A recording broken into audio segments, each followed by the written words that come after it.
Welcome to the Perfect Life Awakening Show, hosted by Royce Morales. Royce has been a transformational facilitator, teaching groundbreaking, spiritually based courses for more than 4 decades. She is the author of 3 books about her teachings. Join Royce as she takes you on a journey into how to live your best life and find your true purpose through discovering the origins of subconscious, disempowering notions and releasing them. She talks with experts and inspiring people just like you who learned to trust their intuitive inner wisdom, which led to life-changing shifts. Today, her guests live an empowered existence and are helping change the world to a higher consciousness place based on truth and love. You deserve to awaken to, align with, and embody your true self and live a life filled with love. Transform yourself from triggered to empowered and create your perfect life. Here is your host, Royce Morales. Hello, welcome. Hopefully we're going to be done with tech issues today. Yes, I can hear you. Awesome. Thank you. And I just want to, before I even introduce my amazing guest, I want to just remind everybody that I have my Substack called Royce's Ramblings. I'm also teaching various courses, and you can find out all about them on my website, roycemorales.com. But what I'm really excited to share with you is that I recently started a new program, and I'm calling it Elevated Intensives, where I kind of combine the informational part of what I do with the inner processing part of what I do. And I do it all one-on-one, remotely. So it's very, very, very powerful. But if you're interested in doing any of my courses, they're all remote also. And they deal with, one of the titles is From Self-Sabotage to Empowerment. And that's a really great, deep, profound course that really gets to the origins of why you're sabotaging yourself. So enough about me. I want to just briefly introduce my guest, Dahryn Trivedi, and she is going to talk today about how she has proven that God scientifically exists. And what an intriguing way to start our conversation. I can't wait to hear how you've proven that. And I know you've scientifically proven it, which is just amazing. And just a little background about my relationship with God. It's kind of funny. Here I am, a spiritual teacher. I started my spiritual journey at the age of 4. I started asking questions and nobody could answer them. And it was very frustrating. And I delved into religion and spirituality and meditation and all the self-growth things that I could find. And nothing helped. And it was very frustrating. But before I even went through that, even as a child, it was so frustrating to me that this is like a family story that everybody tells and they laugh at. I was sitting in the backseat of the car with my parents. I was probably about 10 years old.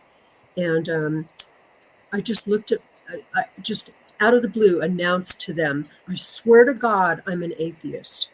And that's what I said. I had no idea. And I'm hearing some background noise, Chris. I don't know what that is. But anyway, so that's what I announced to them. And my mother and father just fell out laughing. They thought it was the funniest thing they ever heard. But that's where I was at that age because of my frustration. So to find out that somebody has scientifically proven that God exists is so exciting because that would have helped a lot at the age of 10. But it's taken me all these years to really get past that skeptical part of me that I want proof. Even though here I am, a spiritual teacher, I still have that need. So I'm sure others have that also. I think that people are really looking for deeper meaning and trying to understand life. And there's so many questions that people have. So your groundbreaking work with 6,000 experiments has really demonstrated that. So welcome to my show. After all that, I'm so glad that you're here. Thank you. I'm happy to be here, and I'm happy to be of any help I can to reestablishing your faith in the divine. Oh, well, it's back, by the way. I just had to go through Strong. that the whole cycle to get there. But what proved it to me was my own personal experiences. Right. How could I deny all of these things that were happening and the communication that I was getting and the miracles that would go on in my life? I couldn't deny it at a certain point. So, yeah. So tell us your story. How did you get into this and how did this all happen? Well, my story begins with my own journey, right? As a young girl, also having these incredible experiences, right? Which is like, our own affirmation for our own faith in the divine.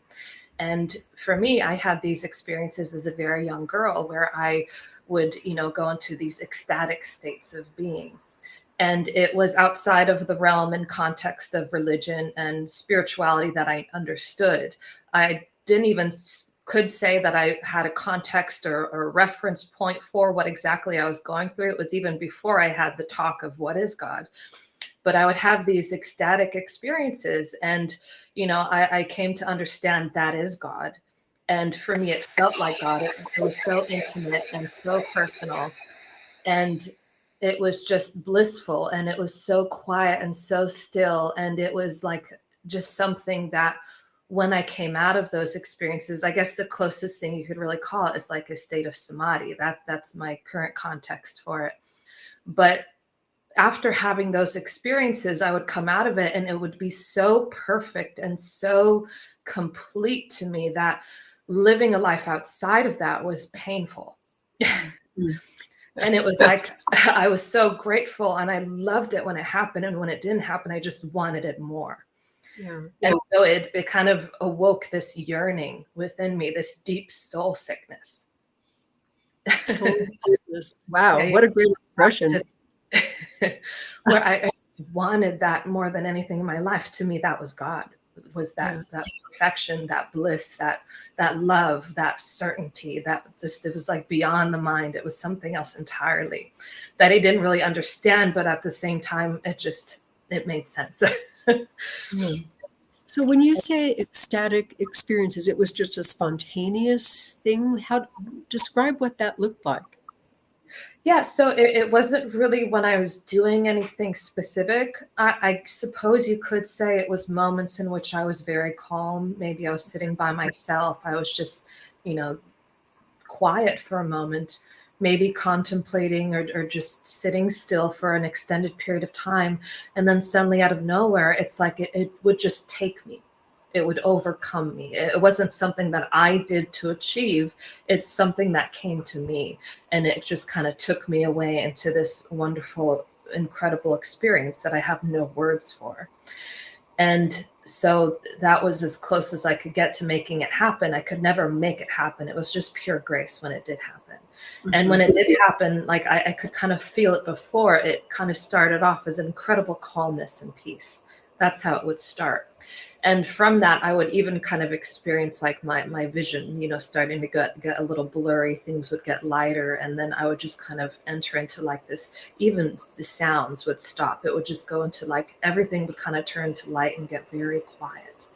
And then in that state, this bliss just kind of started pouring into my heart out of nowhere. And everywhere I looked, I just felt was that bliss and that ecstasy. Just, it was everywhere. It was in me. I felt it was outside of me. It was so complete. It encompassed everything. Wow. And this is when you were a young child. Yeah. So even Wow. before I attended school. Wow. And did you tell your parents about it? I mean, what was the reaction? No, because I didn't think it was anything like outside of the norm. That makes For sense. me, I just felt like that was just my experience of life. And I kind of felt like everybody had that experience as well. And I didn't realize it was so unusual until I started telling people when I was much older that I had these experiences, or when I met my husband and I started going through these experiences, right, with kind of more of a direct path, like an association. I could correlate these experiences with my transformation in consciousness. And that's when I associated the two and really understood, oh my God, this is divine. right? This is something unique. This is something that happens. Everybody can have this. It's not unique just to me.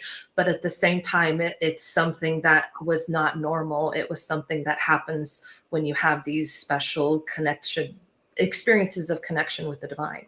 And I experienced that more and more after I met my husband and started evolving in consciousness myself. Wow. So what happened next? So you had these experiences, you started to have transformation in your life.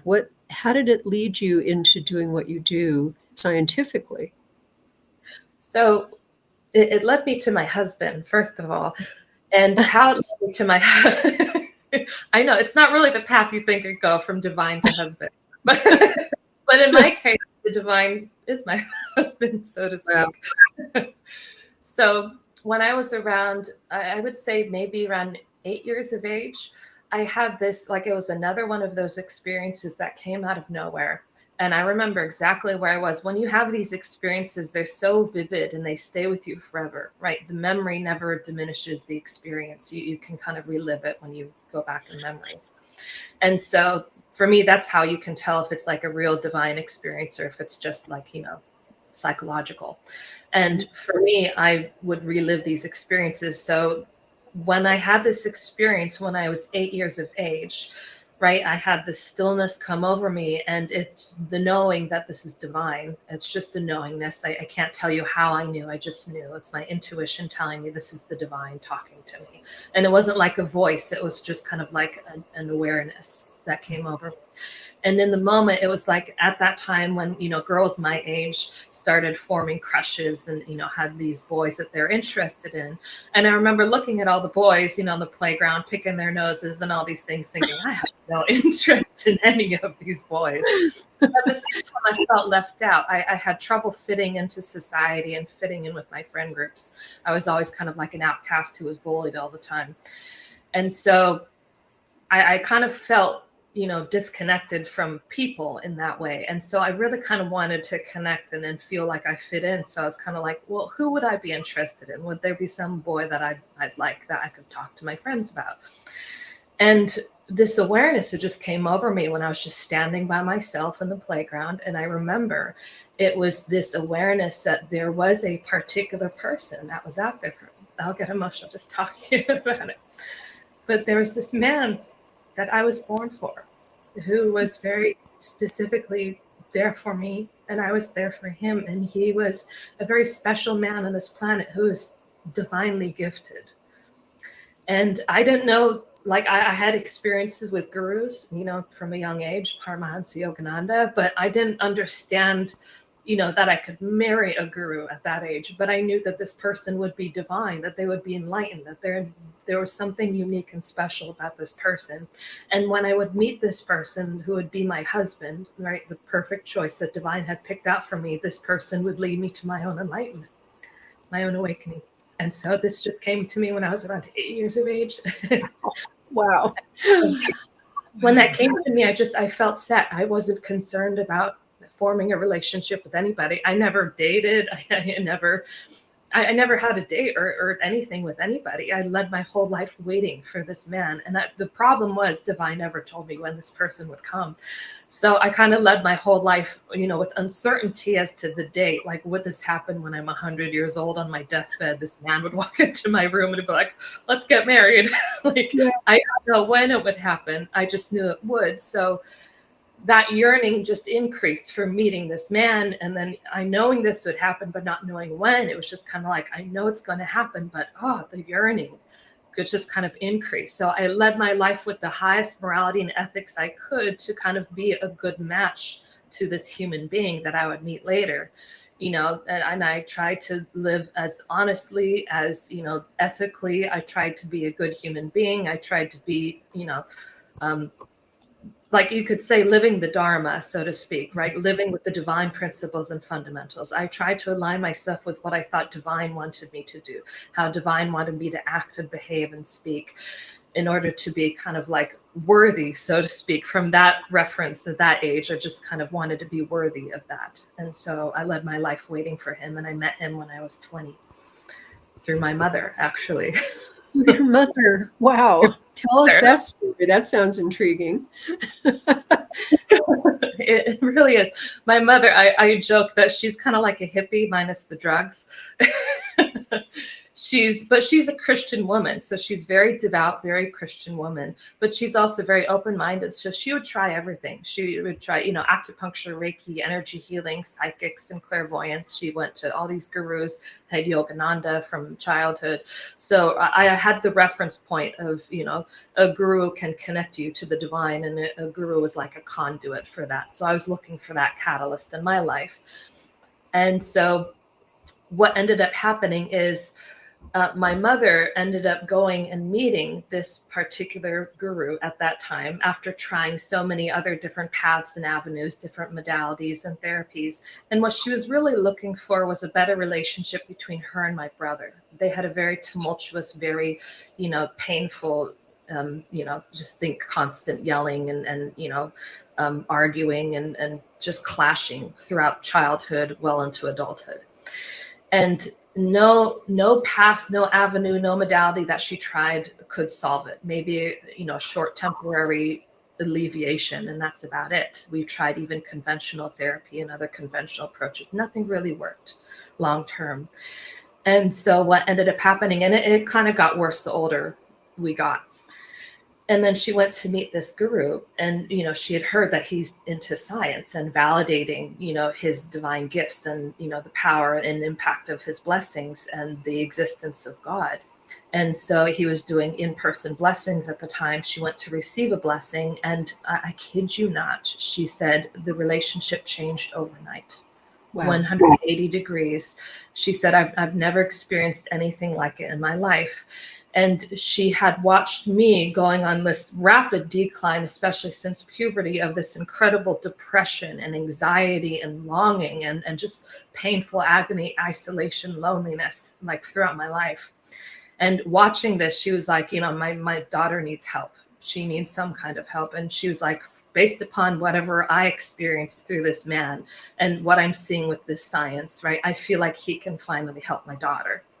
And so she gave me a choice to go receive a blessing from him as a birthday gift, or, like a birthday party, have something else. And I said, give me the blessing. Absolutely. And so on the ride there, this is kind of what happened with my intuition. Is we were driving there and she was telling me, he's not your traditional guru, right? When you meet him, right, you're expecting kind of like Yogananda, right? Where you have the long hair and the saffron robes and everything, who's very, talking about like the Bhagavad Gita, the Vedas, all these things. He's not doing that at all. He wears a suit, his hair short. He's very much into science, no nonsense, very practical man. He's very outcome oriented. And as she was describing him to me, I 100% believed. And my mind kind of took a different turn, and it kind of made a joke out of it. It kind of, my fantasy mind took over and started thinking, wouldn't it be funny if I was going to meet this man who would bless me, this guru, and connect me with this man I saw from my vision when I was 8 years of age. Mm-hmm. And then it turned out that this was actually that man. And you knew that instantly? No, I didn't take it seriously. It was like a joke. I was kind of like dreaming it, so to speak, on the car, like daydreaming, thinking like that would be funny if that happened. But I laughed it off. My mind laughed it off, thinking that would never happen. But that would be great, but that would never happen. And the funny thing is, I met him, and I had this incredible experience during my own blessing. And he like read me like a book, and he said, that you have no problem except that you need divine in your life. That's what you need. He said, that's your great. I didn't tell him this. He just saw me and he told me himself. He read me, and he also told me I had all these different problems, all these physical and emotional problems that I didn't even know I had. He said, you must have problems with your menstrual cycle. You must have problems sleeping. You must be, very depressed and anxious. I knew some of those. But it's kind of like when you're so used to living and you think that's life, that's the standard of living, you don't really know you have a problem until you experience a new paradigm of living, a new standard. And so I didn't think anything about my life was bad. I didn't feel like I was suffering in any way. And after that blessing, when I experienced this new level of well-being that I've never experienced before, that was what told me that I was truly suffering, because I had the comparison between the two. I was like, oh my God, this is what it means to have energy. This is what it means to have quality sleep. This is what it means to have a normal menstrual cycle. A funny thing about my menstrual cycle is I had just finished it before receiving a blessing from him. After that blessing, and he told me I had problems, and I said, I don't have problems. Well, the very same evening after that blessing, my menstrual cycle started again. And that has never happened in my entire life. And it was always like 10 days, very heavy, huge pain, mood swings, you name it, I had it. And after that blessing, it lasted 3 days. Maybe light on the 4th day. That's it. After that, it stopped. And I was like, was that my actual menstrual cycle? I'm not sure. Ever since then, every month, it's like clockwork. It arrives on time, very light, very short duration, no problems, almost no pain whatsoever. It's unbelievable. I didn't even think that was normal. I didn't know you could have that. I thought that's what's normal for me as a woman. Everybody's unique and normal. So I met him, and then, I would say through a mutual friend. I didn't know you could marry a guru at the time, but I got the blessing, hoping he would connect me to this man. And the very, same year, I ended up finding out that Divine had also told him that there was a woman that he was going to marry. That was perfect for him, that Divine had picked out, this woman in America. And I had hardly talked with him, so we didn't have a close relationship. He offered to bless me free every month because he knew my desire was God, and he knew that was the greatest suffering in my life. He said, you won't be happy without God. And we didn't have the finances at that time to pay for those blessings. So he said, I'll bless you for free. He was so compassionate and generous that he just said, I'll bless you for free. And so he said, every time I'm in town, just come, just make your way here somehow, and I'll bless you for free. So I would come, anytime he would do an event, and I would just get a blessing, no conversation, nothing, just like, how are you? Oh, doing much better, experience improvements. Okay, great. Blessing, then leave. That's it. So we didn't have like a very close relationship, that he maybe even knew my name. And at that time in July, so this is back in January 2011, and July, or technically the end of June, I found out from a mutual friend, a very close friend of mine, that he was looking for a husband. And I didn't know that this person, this friend of mine, was actually, a follower, was devout to him. I had just met her this year as well. And I met her, signed up for one of her programs, and turns out Guruji, that's what we call him, Guruji Trivedi, he told her, he kind of gave her this task to help him find this person. And he had a list of all these qualifications, this description that this person would match perfectly, that the Divine had told him about. And he was surrounded by, Hollywood stars. Like, he was surrounded by beautiful women who, had far more, qualifications, far more beauty, far more everything. So I don't know, where I came into the mix, but somehow I was the one that he ended up marrying. But she said the moment that he told me the list, you matched everything perfectly. And so she put us in contact. When he met me, he said, yes, you're that person. And I said, I know. The moment I got the phone call, it's like that divine intuition came to me, and I started crying out of nowhere. And I didn't know where these tears came from, even, because I wasn't emotional. I wasn't sad or happy or anything. These tears just came without emotion. And I started bawling, and my mom kind of freaked out. She was like, what's happening? And I said, I don't know. And she was like, did you want to marry Guruji? And I'm like, well, I want to marry someone like him. And I did. Wow. What a story. That's amazing. And how long have you been married to him? How long? 14 years now. This makes 14 this year. Oh. And so what inspired you? I'm assuming that it's a collective scientific process that the two of you embarked on. Is that what happened in terms of doing all the scientific research? Yes. So what ended up happening is, after I married him, right, because the main reason that he was in my life, wasn't just to have a husband, it was to connect me to the divine. And I knew this, Divine had told me this, and I knew this. And what ended up happening is, within a year's time, right, following his nurturing and receiving these blessings from him, I was able to evolve my consciousness to the point where I can kind of do similar to what he does. I went through my own awakening, and I also now deliver these divine blessings to people, and I also am involved in the scientific research process. And what his reason for starting it, right, he was suddenly gifted in 1995 with this incredible gift, with his own enlightenment.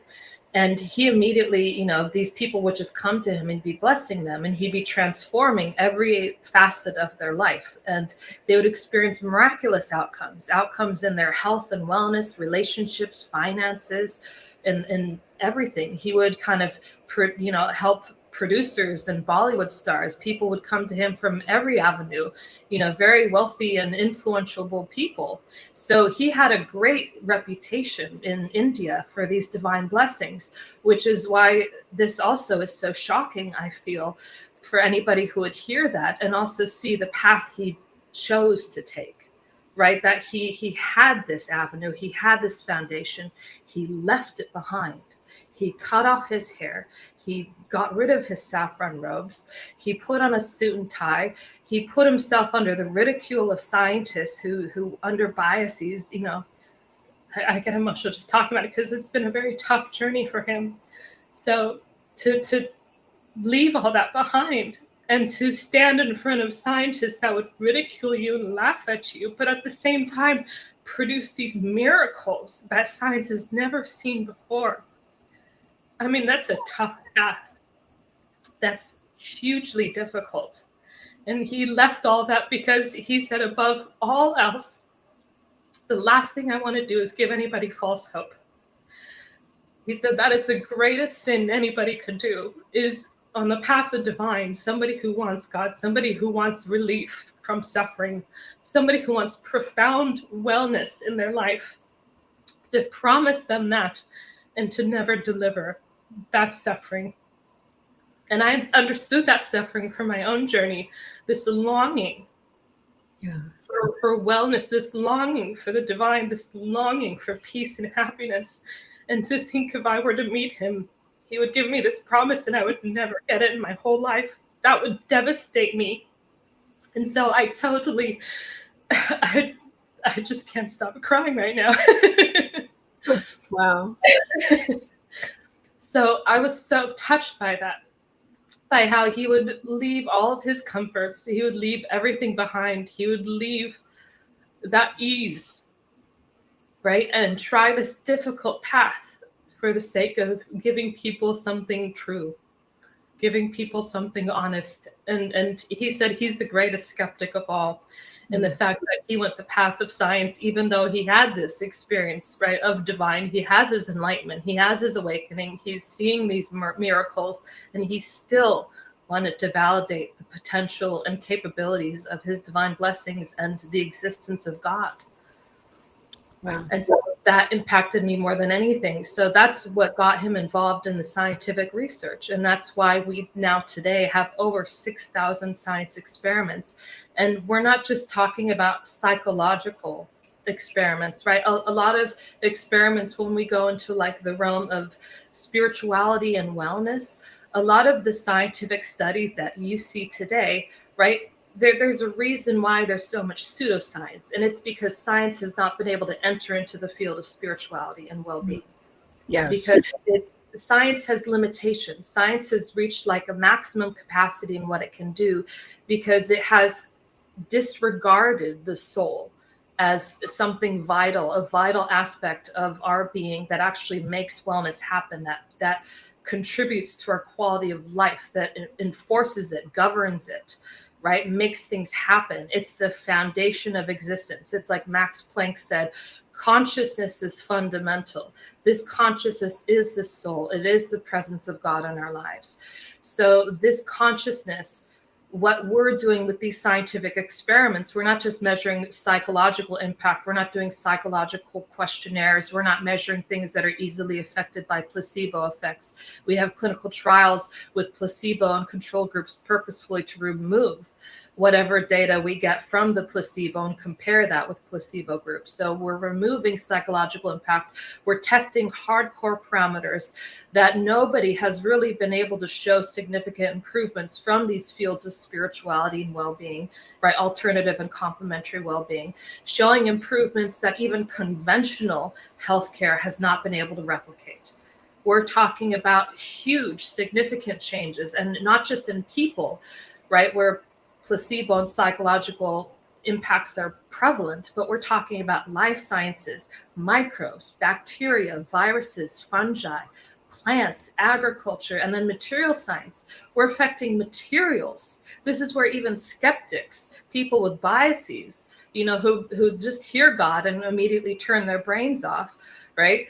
They hear about the material science, and they hear that we can actually change the structure of the atom using the most sophisticated technologies available that NASA uses, right? And we're able to demonstrate changes to the atom in its size, its structure, its isotopic abundance, the crystallite structure, the energy between atoms within the atom. We can make the atom bigger and smaller, right? This is something that science has never been able to do. Science cannot change the atom. What science can do is, we see the atomic bomb. When you apply a huge amount of energy, right, you can destroy the atom. Yeah. And we've seen the amount of effort it's taken to be able to even do that. So you can imagine it takes infinitely more precise and exact, intelligent energy to be able to reprogram the atom, to change its destiny and make it behave differently, and make it behave permanently differently. We can maybe introduce energy to the atom, but then it rejects it. There's like a law of physics that governs the atom and makes it very difficult for it to receive any external energy and change. And this is what science struggles with. And we've seen that through these divine blessings, we can do that. So this is hardcore science that has never been done before. Yeah. Well, we need to take a break. I can't wait to hear more. This is just fascinating to me, because you said your husband is a skeptic. Well, I always tell people skeptic is my middle name. So this is just feeding my skeptical brain, and I love it. So we'll be right back. I'm talking to Dahryn Trivedi, and stay tuned. Om Times TV.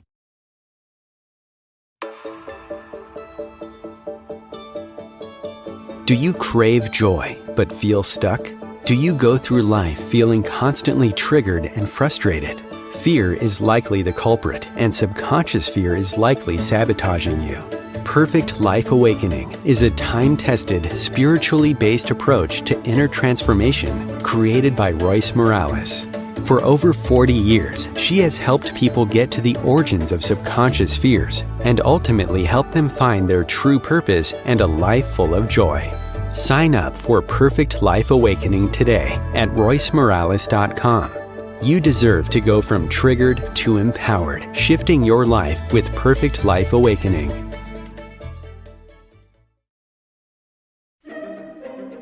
Imagine becoming a super influencer. Reinvent yourself, invest in your brand, and then manifest your success with a robust spheric approach. Om Times Media and Broadcasting offers a unique and multifaceted way to become the spiritual and conscious influencer you deserve to be by putting your message across our powerful platform with its proven record of integrity and excellence. Through our produced shows, Om Times offers the opportunity to become a social media TV personality, a radio show host, an Om Times magazine columnist, and a syndicated podcaster, all in one shot. By live streaming your show on Om Times TV and broadcasting it across the extensive Om Times radio and TV networks, you become more than a host. You become an ambassador and a force for positive change. Om Times. Open yourself to the possibilities.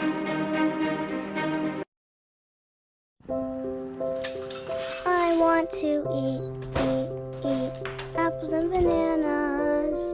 I need to eat apples and bananas. Why can't I eat apples and bananas? Support the Feeding America nationwide network of food banks to help provide meals to those in need. Join us at feedingamerica.org.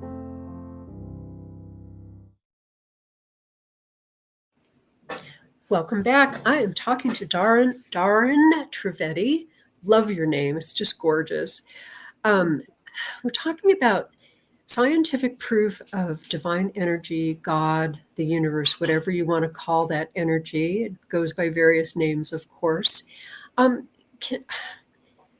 us what can happen to people from these divine blessings that you're talking about.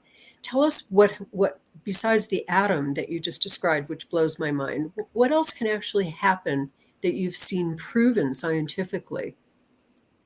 So if we're talking about human health and well-being, I believe what is probably the best source of showing the impact of that is our clinical trials that we have just recently done and are now, peer-reviewed and published in some science journals. But these clinical trials, they're probably the first to show such significant outcome from, I would say, even by conventional terms.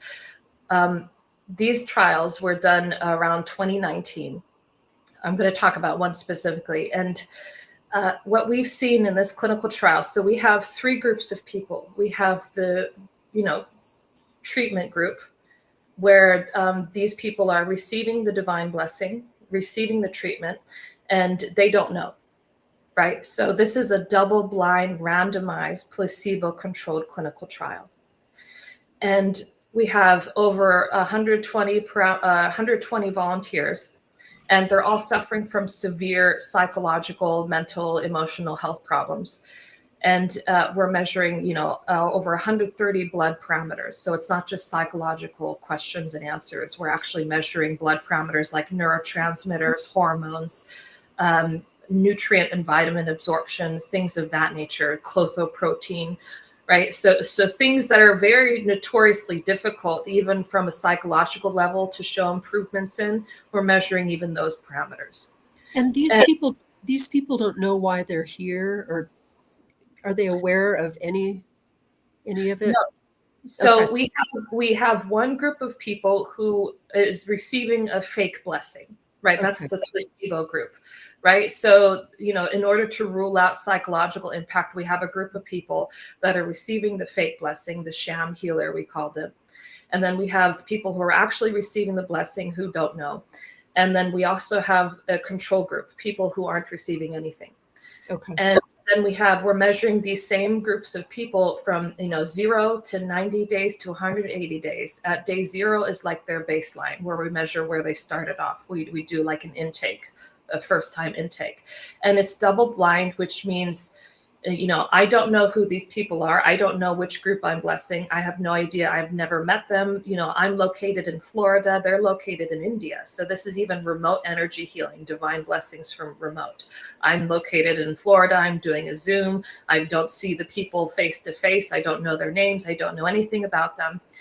And even the investigators don't know. Everybody's given a random, number. They don't know which group of people who's coming in that day is going to get the blessing.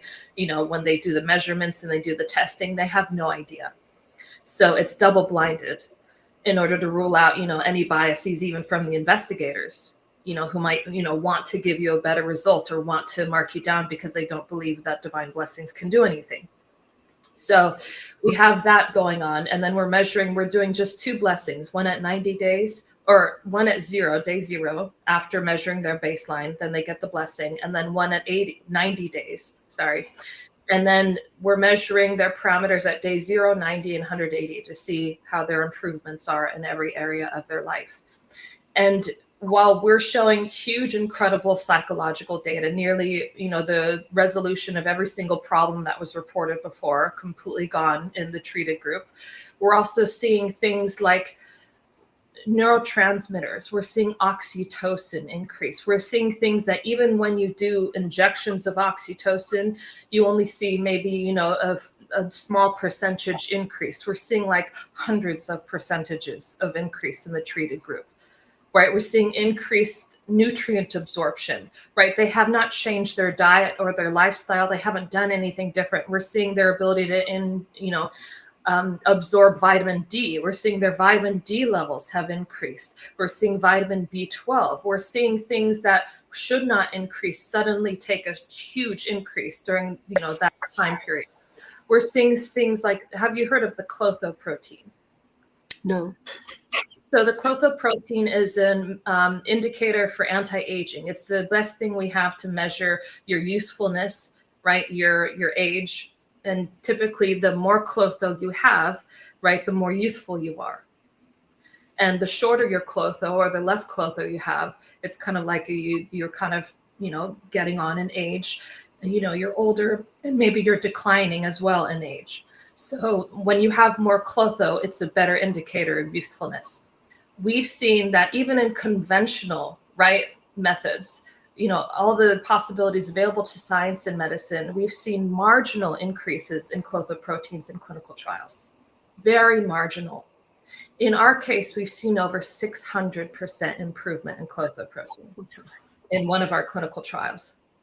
So we're not talking about marginal increases. We're not measuring things like blood pressure. We're not measuring things that are easily influenced by psychology.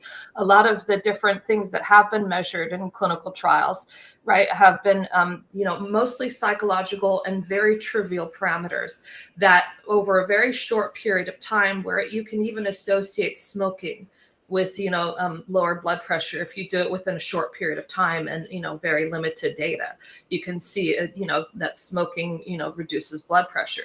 You can make correlations like that when you don't have enough rigorous scientific data behind it and done over an extensive period of time. And that's what we've seen in our study. We've done it, for extended periods. We've done 4 clinical trials. So it's not just like a once and done, right? This is repeated. We're talking repeatable science. We're talking consistent results. Over 6,000 science experiments, every single one of them has had huge, incredible results, unprecedented, never seen before. It's not like this one has small results, this one has none, this one has results. Every single one of them has had huge results. And on top of that, this is something that I'm really excited about sharing, is there's something called the NIH Toolbox, which is one of the ways of testing improvements or changes in cognitive and motor function during these clinical trials. And this data is very difficult to manipulate or alter in any way. We're talking about, it's randomized, it's completely at random, it's software on the computer with a server hosted in America, right, established by the NIH. It's the gold standard used in clinical trials since 2012, and it's considered the best form of reducing and eliminating any possibility of subjective data in a clinical trial in order to get, real objective results. And it has always been used as a way of determining if there has been any negative or adverse effects from a given modality or treatment or drug used in a clinical trial, to see if they're going to use it on the market, if the pros outweigh the cons, or if the cons outweigh the pros. If there's a huge adverse effect in your cognitive and motor function, the drug might not get approved, kind of like that. Now, for our clinical trial, I have to say, we are the first, and I'm going to say this again, we are the first clinical trial, and we're talking 3 clinical trials, so repeated. We are the first clinical trial to show improvements in our cognitive and motor function data by just about 100% in every tested parameter that we did. Nobody's ever done that before. We are the first. So Wow. What we're doing with divine blessings and consciousness outperforms even conventional methods of treatment you see that science does today. We're outperforming science. We're outperforming modern medicine. Wow. This is unheard of. Yeah. Yeah. So what happens now with all of this? Is it just sitting somewhere in a file? Or are you going to be expanding? What are you doing with it? Well, you can imagine we've spent decades of our time and millions of dollars. It's so expensive to do science. And, that's what our nonprofit organization, we are part of a nonprofit, Divine Connection International. And this nonprofit, right, we're funding these incredible scientific studies in order to establish this database that is so important and so vastly misunderstood by science, because when you ignore consciousness, you see all the problems that we see of our modern world today. You see mental health crisis, you see chronic health problems, you see the rise of inflammation, the increase of stress, you see disorder and chaos, you see disharmonious relationships. All of these things are indicators that we are missing a fundamental part of life that is so inherent to all of us, that connects all of us together. Consciousness, when you change things at the level of consciousness, you change your health, you change your well-being, you change your cognition, you change your motor function, you change your quality of relationships, you change every aspect of your life, because it's the foundation of life. And at the same time, that's why what we're doing, we're raising consciousness. That's how we do these studies. We're measuring what happens when you alter things at the level of consciousness. You see these benefits in all these areas of science, because everything is consciousness. So when we're raising the consciousness of plants and trees, you see increases in yield. You're seeing increases in quality, more nutrition in those crops. We're seeing things like 600%, higher yield, and, or 600% more immunity, and 500% higher yield, 1000% increase in shelf life. We're seeing huge improvements in all these things just by raising consciousness. That's all we're doing. When we see things happen at the material level, the changing of the atom, what we're doing, we're reprogramming the atom, we're infusing it, we're doing the involution of consciousness, where we're reprogramming the atom, giving it new information, telling it to do something different now. And so now that atom is something that never existed before. We're talking about a new atom. We're creating new materials. We're creating new species, things that science says can't happen because nature has decided all this. The consciousness of nature has created all these species and everything. Science has not been able to create new species or new materials. We have been able to do that by altering consciousness. So what we're doing is, by establishing this database, we are giving a scientific standard as well as a standard of well-being, so that we finally have, a true, science, a true scientific basis where we can use this as a new avenue, a new path by which, as a society, as humanity, we can take this and implement it in the future in order to improve life, in order to address the most pressing problems that we see today. I like to say, where everything else stops, where conventional methods stop, where alternative and other modalities, other complementary, treatments stop, that's where we begin. That's where these divine blessings actually work. Where we see everything else has limitations and everything else has stopped working, our modality actually works. That's what I like to say, because we've seen it scientifically. This is not just what I believe. This is hardcore facts and data. And what we're doing with this is, we're not just establishing the science and creating a theoretical foundation. Now we're actually applying it, where we're taking this data and we're applying it to transform people's lives. That's why we have our membership program through our nonprofit, is we have these memberships so people can actually experience this for themselves. But on top of that, we're going to change the food industry. There's limitless potential for what this energy can do, what it can transform. We can transform technology. We can transform, medicine. We can make, by blessing antibiotics, we can make it actually target and destroy the superbugs of today that no longer respond to those antibiotics. We're talking about superbugs that are antibiotic resistant. And when you bless the antibiotics, then suddenly they start dying off with the antibiotic that stopped working, right? There's so many different avenues. It's almost like, where do we even start? And what we have started recently is, now we're getting involved in the food industry. And you know that our environment and our food is so toxic these days, that it's almost like maybe that's one of the greatest contributors to our poor quality health and our poor quality of life, is the amount of toxins in our food and our environment.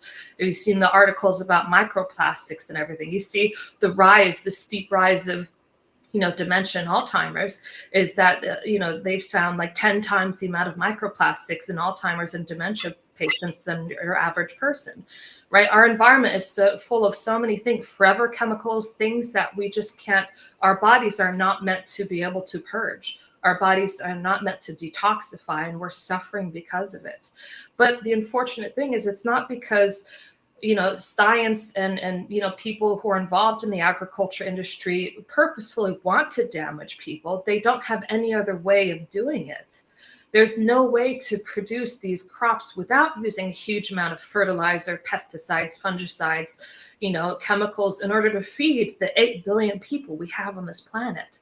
It's impossible. Our standards are so high as well that in order to outproduce and be able to supply for our population, we have no choice. And a lot of times the amount of viruses and pathogens and things that exist, it's almost like we are in a losing battle. We have to constantly supply more toxins and more fertilizers and more, fumigation of crops, which destroys our soil and the bacterial composition of our soil in order just to produce these crops.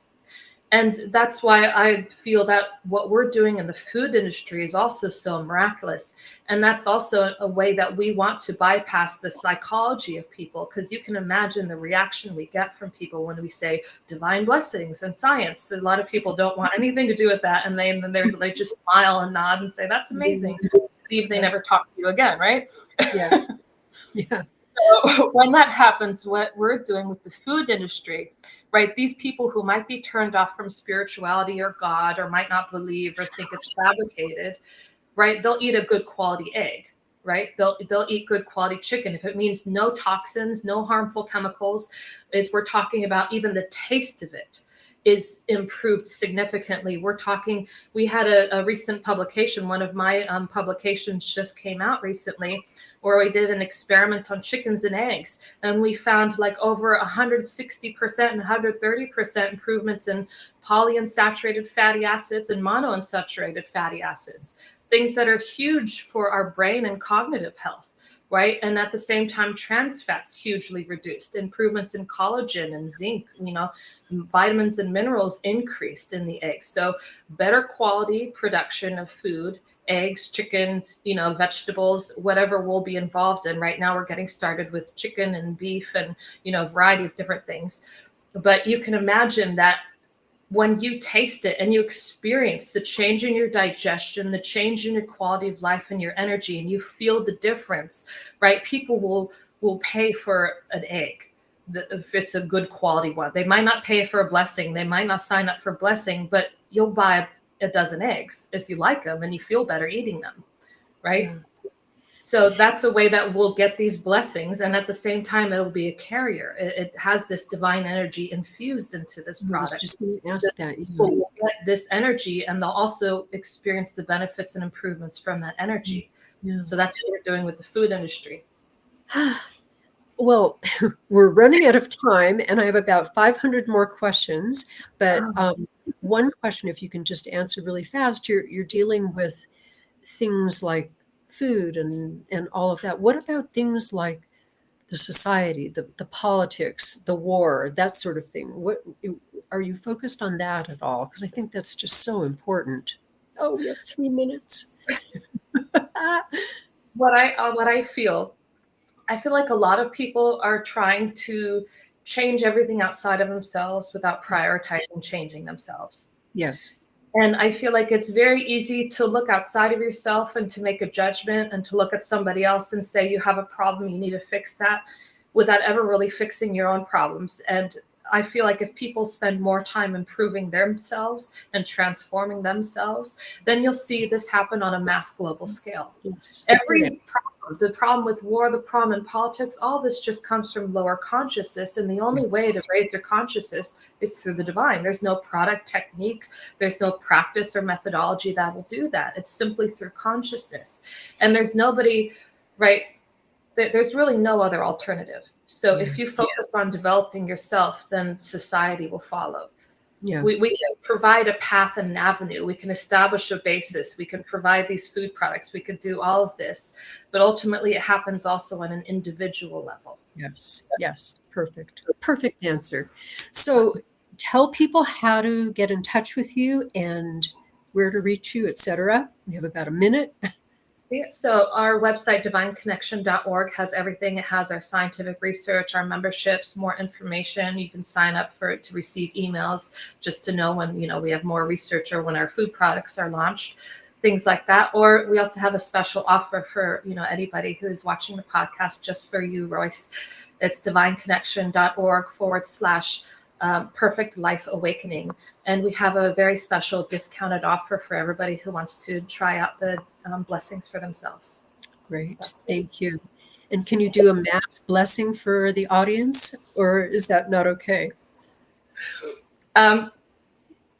You have my blessing, but it's a little different process than that. So when you sign up for the blessings and everything, then you can experience it yourself. But okay, great. Thank you. But you have my love, and it's a blessing from me. Thank you. Oh, I just got chills. Thank you so much. This was truly enlightening and amazing, and keep up the good work. And wow, what a blessing you are. Thank you. And your husband too. Thank you so much for having me. Thank you. I'll see everybody next week, and have a blessed day.